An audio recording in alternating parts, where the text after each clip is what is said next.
and it's just because it's so dry. But water is key. I think it's one of the biggest things people, maybe run into. If it's too wet or if it's too dry, things just aren't really composting that much. They might just be kind of sitting there, not really doing much.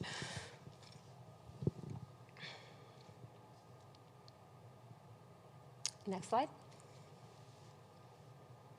So breaking down the materials. This is part of me with my composting. The thermophilic composting that I do is, I kind of came up with a recipe that I stick to, and then I measure everything. So I just have, I just use buckets as a measurement, but I use a lot of mowed grass.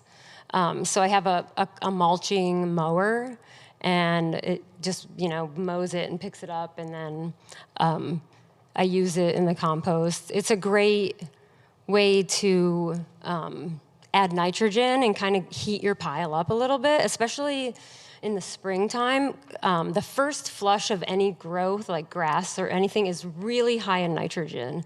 So this is a great time to mow and add some greens to your compost pile if you have a compost pile and it's not breaking down that much. Right now, if you could get grass clippings, it would really help jumpstart it. Coffee grounds, of course, grass clippings and yard trimmings, fruit and vegetable scraps. These all support bacterial growth and nutrient cycling. And I always cover food scraps when I put them in to the compost. I usually try to just grab, we do 5 minutes of weeding and then throw it on top. And then kitchen scraps, I've been chopping up my kitchen scraps a lot more because the more surface area you have available to the microbes, the faster things are going to break down. So that's kind of something I've been doing more of, and I don't find big chunks of things still undecomposed in my compost. Next slide. And then the browns, so dried leaves, paper, cardboard. Aged wood chips are really great in a compost. I would probably stay away from fresh wood chips.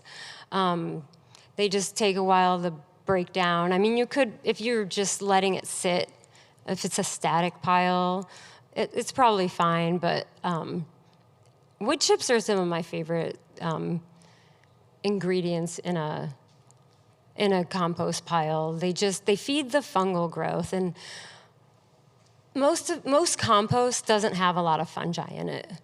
The bacteria is really common. If you look at any samples of soil or compost, there's always plenty of bacteria, but fungi is always lacking. It's one of the harder microbes to get growing in a compost pile. And people are always like, really, wood chips? But I think they're great. And then they break down slowly over time, and they're just feeding the fungal growth and adding to your soil structure or compost structure. Soil and compost I kind of use them interchangeably. And then, any kind of old straw or hay that's sitting around. Hay technically is a green.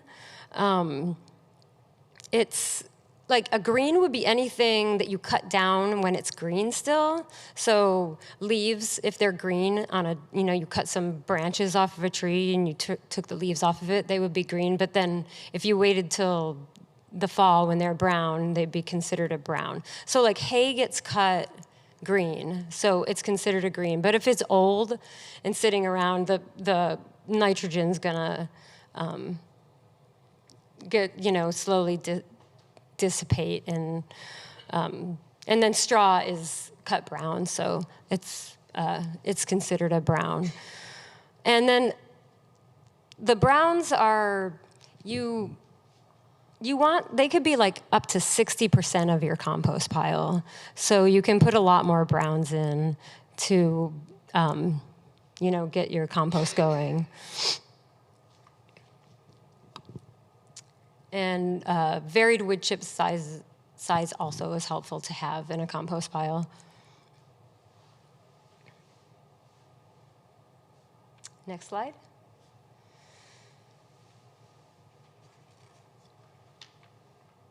So composting, we kind of went over this a little bit, but organic waste's collected, microorganisms break it down, heat, moisture, and oxygen help the process along with the microorganisms.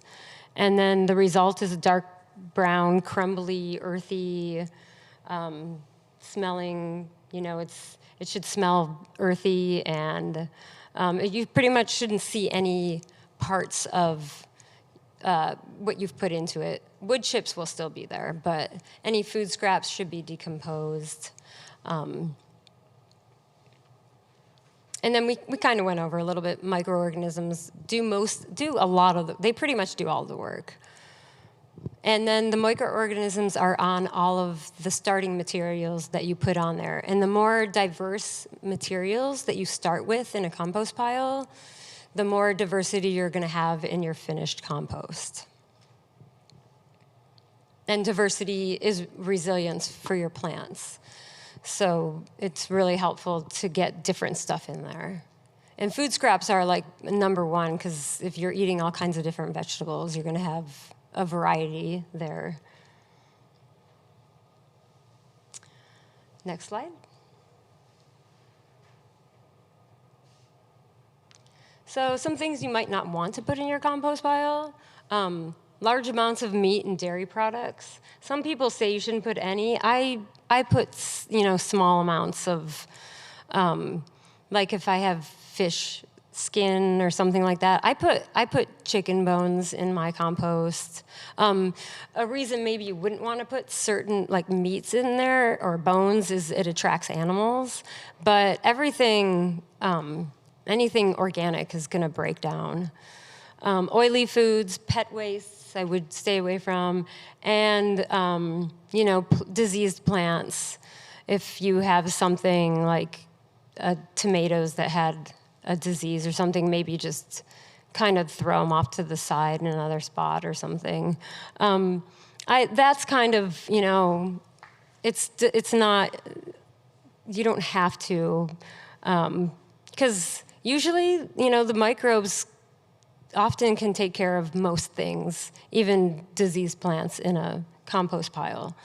So just some guidelines on things you might not want to throw in there.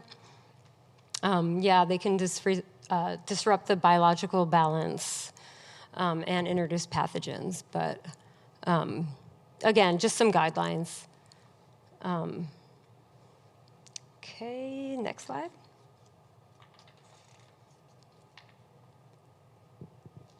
So building your compost pile, if you're just gonna, wanting to just layer it, you could just do a layering over time.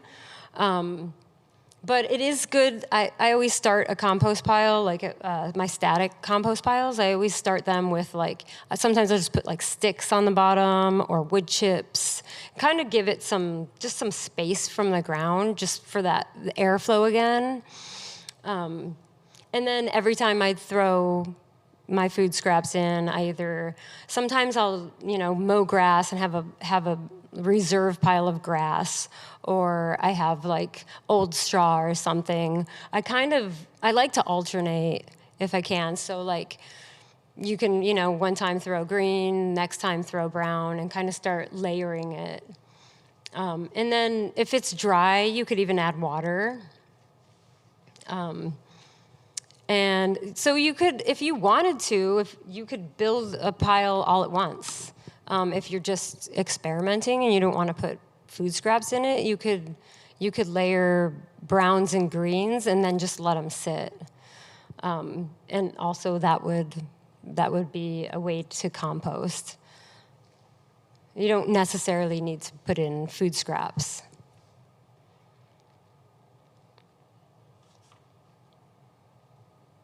So yeah, this is my composting area at home. This was a pile that I was building, but this is stuff I collect stuff and make piles of it, and then I have piles all over the place.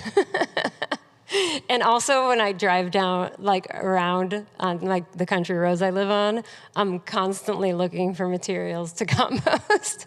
Like sometimes there's wood chips, like somebody will come by and like a tree will have fallen down and they'll just like chip it. And then I'll be like, I'm like, maybe I can come back and just like load up my truck with those, which I'm constantly driving around looking for materials to compost. That's that's pretty much like composting's always on my mind.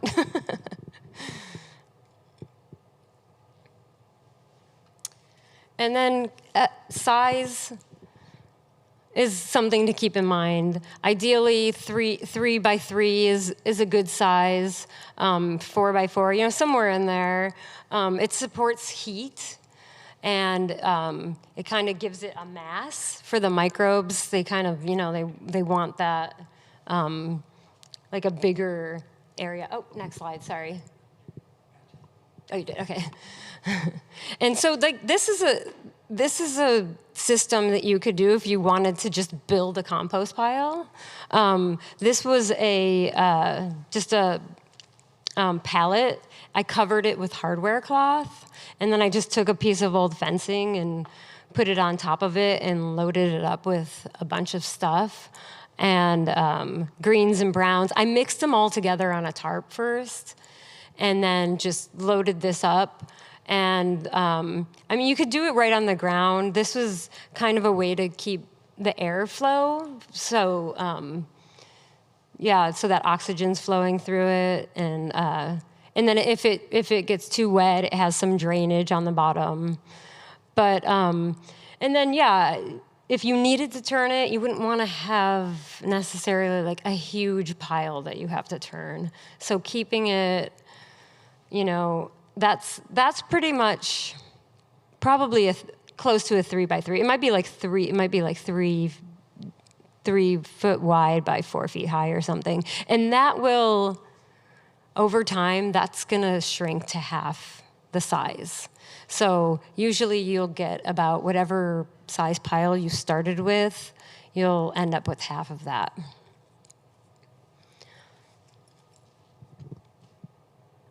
Next slide. So these are just some pictures of my compost piles. So the top one, that's where I start. It's inside my garden, and the pile on the left is the one I'm adding to. So I usually just throw food scraps in, put grass or leaves or wood chips, whatever, on top of it until it gets to a certain point, and then I fork it over to the other side.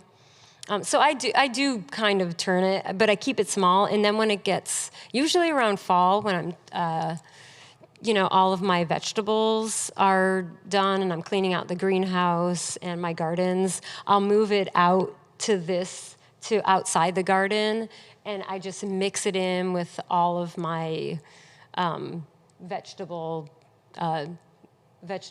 stalks, like all my tomatoes and all that stuff. And then usually I let it sit for a while there. And then I think that pile is the same as that one. That one, so this started and then it went from there, and then I think that was like a year later. This turned into that. So that was pretty much ready to use. And then sometimes let's see if that was another slide. Sometimes I cover it with a tarp if it's too wet, or even if it's not too wet, sometimes like that looks a little dry to me. I would probably water that and then maybe either throw like a tarp or landscape, or like it's like landscape fabric, the weed barrier. Weed barrier has some, it's woven, so there is some holes in it, so there is some air that can get through, and then when it rains, some water can get through. But, another method is to use like old sheets, like cotton sheets.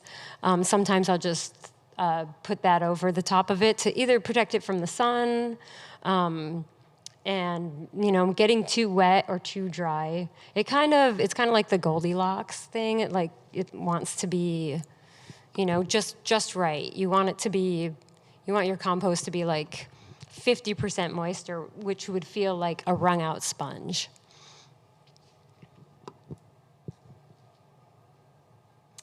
Next slide.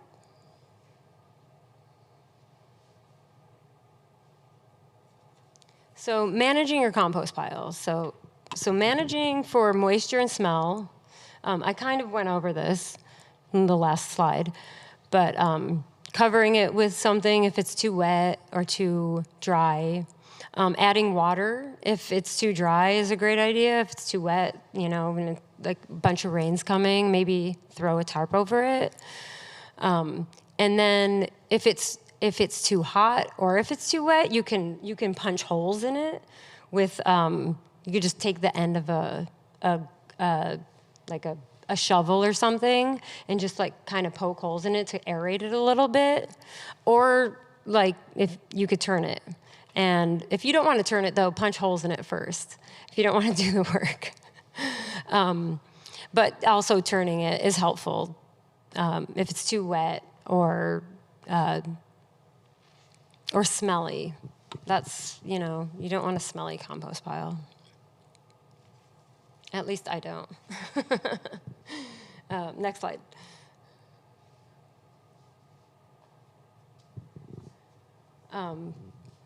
So if it's smelly, it's anaerobic, which means you probably need to increase the air. If it's too dry, you'll have low microbial activity. Things might not be breaking down. You can just add some water. Slow breakdown, maybe add some greens and give it some nitrogen. It will kind of kickstart it. And then one of the biggest questions I get is people are often ask what I do, how to avoid attracting rats. And that is something that I don't really have an answer to. I have never had a rat problem. I have a neighbor, she just doesn't compost anymore. We live out in the country, but in the city of Athens, they do have a pickup, and she just brings it to them. She just couldn't, she was like, I'm done, I'm not. We just couldn't figure it out. Or now there's these new indoor composting little units. Have you seen them? The Mill or Wrinkle. They were really expensive, but they have come down in price. My sister-in-law has one, and it's working great. She loves it. Rats are the most common question I get. Some people, I was watching a composting video about some farmer was like, I don't know where his compost pile was, but he was like, I don't know what the problem is with rats. He's like, it's fine if there's a rat or sometimes, but most people don't want rats in their compost. You could use a local pickup would be the other option. Okay. Yeah, go ahead. So I don't have a mill, I just have a bucket. But the mill, I'm assuming it breaks it down to smaller pieces. So would you just take that and then throw it into a larger compost pile? Because the mills sometimes are so small, or would it just become you just throw it in your garden? I don't know. I think it's probably still a little bit hot when it's done. This is what my sister-in-law was telling me. She was saying that you have to let it kind of cool down a little bit, because they give you a starter package of microbes, and so you add it in. I didn't see the very beginning of it, what they give you to start with. Probably just some maybe potting soil or something. She chops everything up kind of small and throws it in there. But yeah, she did tell me that you have to let it cool down because it does get hot. So and then from there you could just mix it into a garden bed or into potted plants. Yeah. Yeah, I'm. Like never seen one actually. Yeah, they're really. The end result once it's done. Yeah, I haven't seen the end result, but I want to get a sample of it so I can look at it under the microscope, of course, because I always want to look at everything under the microscope. Yeah, they're interesting. I think they're probably a good option for people, that just like even just one person. It's you don't want to like deal with going out to a compost pile. Maybe if you live in like a apartment building, it's a good option. But yeah, I think they're probably just going to get better and less expensive. Okay, next slide.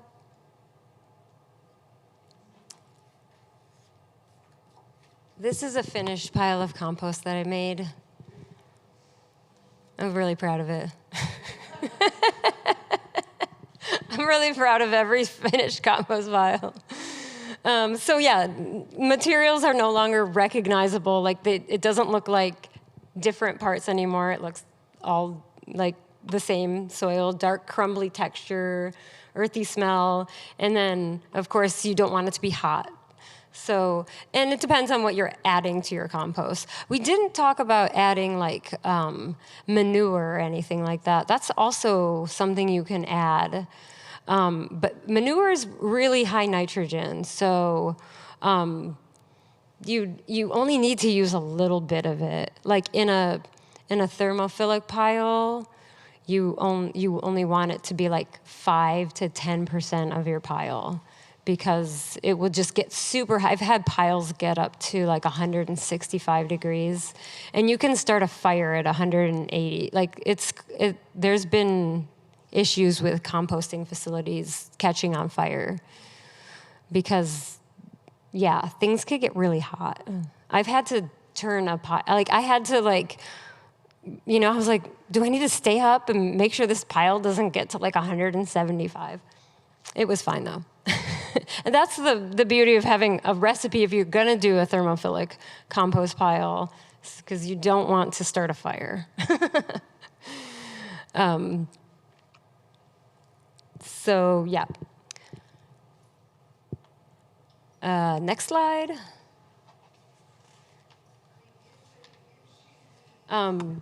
So compost supports soil by feeding the soil microorganisms, improves nutrient cycling, enhances soil structure and water retention, and supports pest and disease suppression. So if you have really good compost and you're adding it into your garden beds, it should be helping to inhibit and outcompete disease and detrimental organisms. It all starts in the soil. If you have a problem with your plants, it always goes back to the soil. Next slide. And yeah, just keep it simple. Start with available materials, free. There's a lot of free stuff. You don't have to drive around and look for free piles on the side of the road and then like hope that no one comes out and yells at you if you're taking them. Leaves from around your yard or asking neighbors for leaves, wood chips from utility companies that might be clearing electric lines. Oftentimes they have free resources, wood chips. There is a chip drop. I've never had any wood chips dropped off to me. I do live very remotely, though. I don't know, has anyone ever tried that? It's like you sign up, and it's like, I guess companies that, have an excess. Did you ever get any chips? I signed up for like 4 years. Oh my gosh. I never got a delivery. Okay. See, I thought, And literally a dump truck. It'll show up at your yeah. house. It'll just dump it on your driveway. And yeah, you have to be very specific. You have to send a picture and show them where you want it. I thought maybe it was because I live pretty rurally. But no, I've never had it happen. I was all like, yes, bring the wood chips on. Because, I'm like, technically you could just make compost with wood chips. You could get a pile of wood chips and just let it sit there for like 2 or 3 years, and then you'll have soil. You'll have amazing soil if you just do that. So I was kind of like, just bring the wood chips to me. Never happened. I do get free wood chips from the recycling/compost center. I've kind of become friends with the guy that runs it. And he was like, we get they just come and dump wood chips here. And he's like, I'll never, have a mountain of wood chips. He's like, I'll never be able to use all these. So I'll just go with my pickup truck and he'll load me up. So that's a pretty good deal. So there's some resources out there for finding free materials. The beauty about compost is making compost is it's like if you look at like anything, like anything natural is like it's biomass. You just, there's so much of it. I live, in the country, so like I look around and I'm just like there's so much composting materials. Okay, next slide. And key takeaway, feed the soil food web, and the soil food web will feed you and your plants. And that was just a picture, that was just some kale I harvested like a couple weeks ago from like 6 plants in my greenhouse. That wasn't even like, that was just some of it.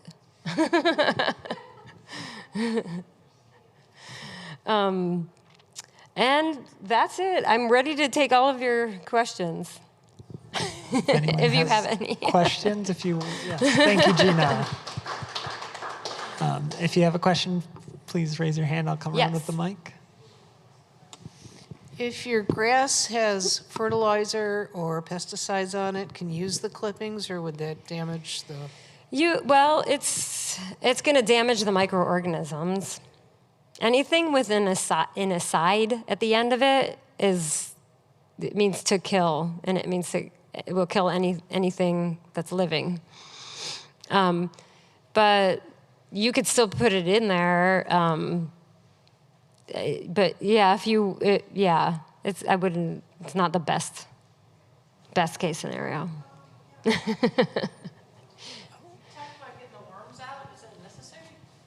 Well, I guess it's not totally necessary. From a worm bin, no,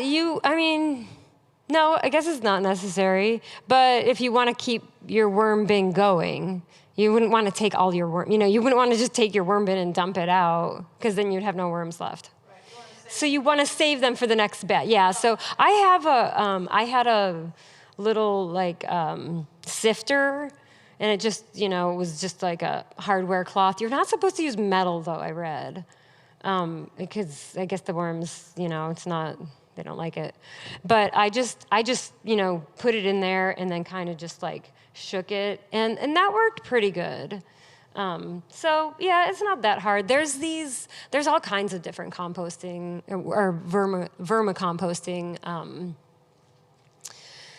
units that you could buy. They get, there's cheaper ones, there's expensive ones, but the continuous flow ones are nice because it's built so the worms stay in, and then you have a bottom thing where you you slide this thing over and just the worm castings just fall out. But I think I have it in my house. It was in the garage. They don't like a con of having worms is that they don't like it to be too cold. So if it's outside, you have to have a space inside for it in the wintertime. So it was in my garage, and the way to know if your worms are happy is you open it up, and if they're trying to crawl out, then something's wrong. It's either too cold or too wet, or they don't have enough food. So I brought it into my house, and I just have it inside, and it's been fine. I'm trying to decide if I'm keeping them, though. But yeah, so you don't have to get every worm out.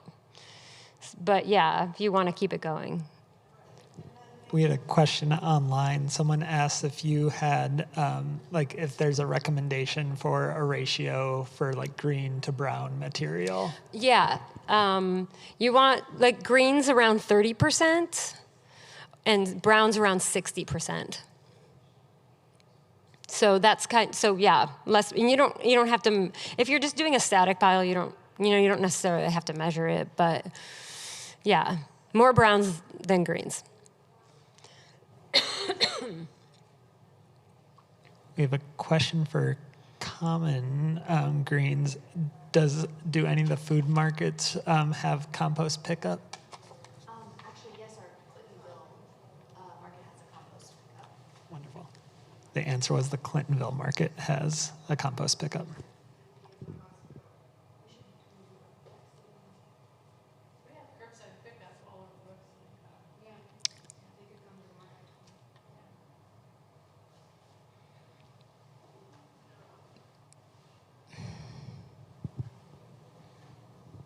My question is, do you add microbes ever? So are you doing any additives of fungi or bacteria? Nope. They're all on the starting materials that you put in. Microbes are everywhere. They're all over the plants, leaves, and so they're on the starting material. So you don't have to. You can buy. There's products for everything. But you don't have to buy anything. Just they're there. We just can't see them.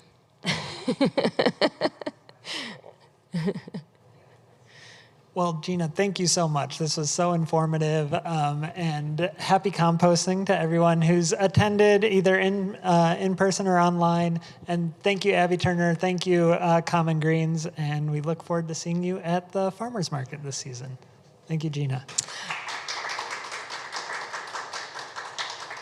I had a question for you about